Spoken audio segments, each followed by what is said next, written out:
That's the one.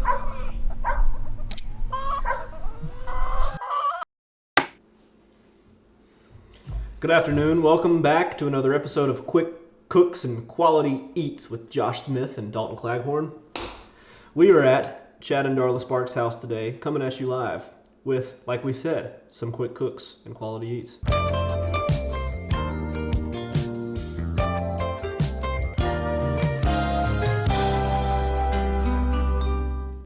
You see, the thing about cooking these days is we're getting all caught up with silly things like thawing and preheating and is it up to health FDA standards, when we gotta understand that cooking is both a skill and a science and an art all in one.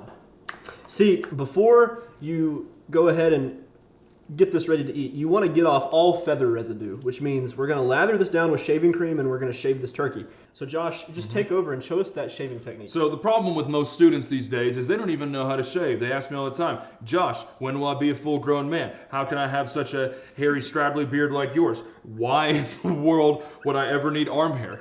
And you see that a turkey needs to die with honor and respect, and it hasn't been respected thus far. Yeah. So and hey, look at the hair on this razor. We have to shave it. Look at the hair. That's to what's prove coming off of this. Okay. To prove that it's a man. That's feather residue. You see that? Josh, you see sometimes some of us are asking, what's it take to be a man? Is it being 6 foot tall? I'm 5'11", so I guess I'm not a man. No. Is it that I can dunk basketball? Sports? No, it's not. It's can you shave and get some residue onto your shaving utensil? And see, this turkey was clearly a man.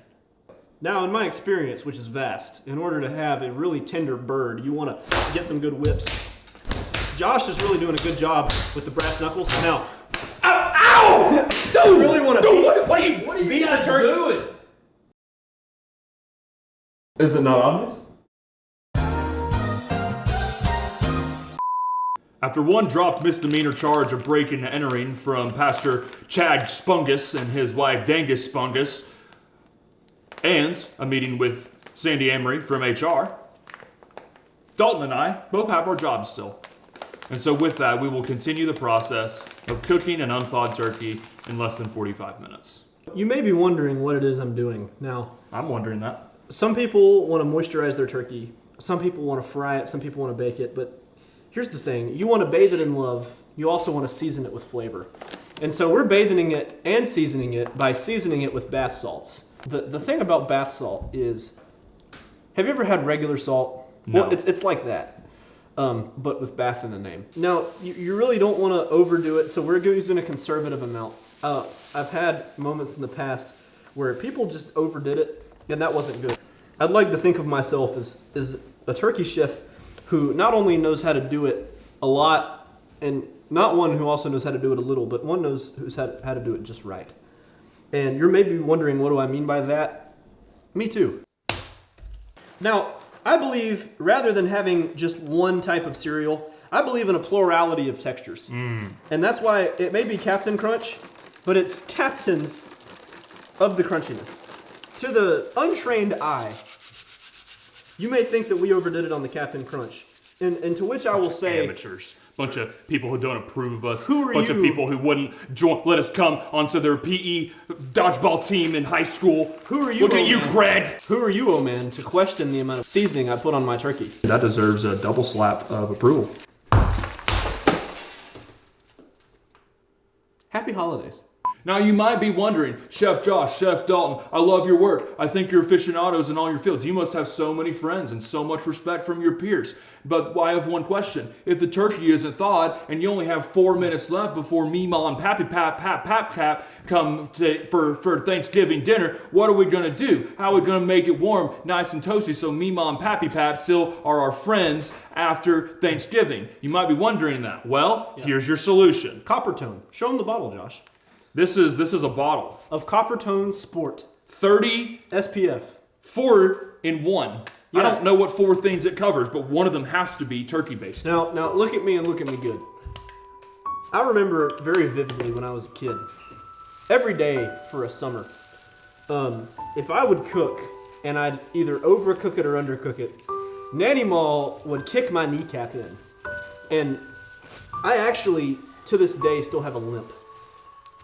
Moral of the story is, if you don't want your nanny maw to get violent, make sure that you copper tone your turkey. The next thing that's important is you gotta butter the turkey simultaneously as you're putting on the copper tone. And now you're wondering, do I need butter salted or unsalted? Doesn't matter. If you're doing this right, you should have enough salt residue on your hands. You would think, well, aren't you supposed to butter the turkey? Well, I've actually looked at the instructions, and the instructions only ever say to butter the skin. So you may be wondering why. To be honest, I don't know. But I've been watching Benny Hinn recently, and I've learned the art of forehead application. Josh? Bring it to me, brother, I believe.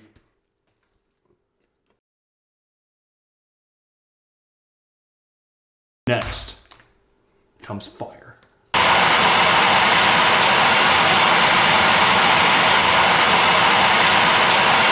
Now, how long does this take before you burn it? 3 or 4, Seconds, minutes, weeks? maybe 5. We covered this in sunscreen so that this wouldn't burn. That may look like burn, but that's actually... We hate to interrupt this cooking tutorial video to inform you that this falsely assumed male turkey was actually most certainly a she, because inside of here, he got eggs. And ain't no boy got no eggs. I've taught biology. Here's the good news. You're lucky if you get a female turkey. Wanna know why? Because you have eggs ready for the next morning.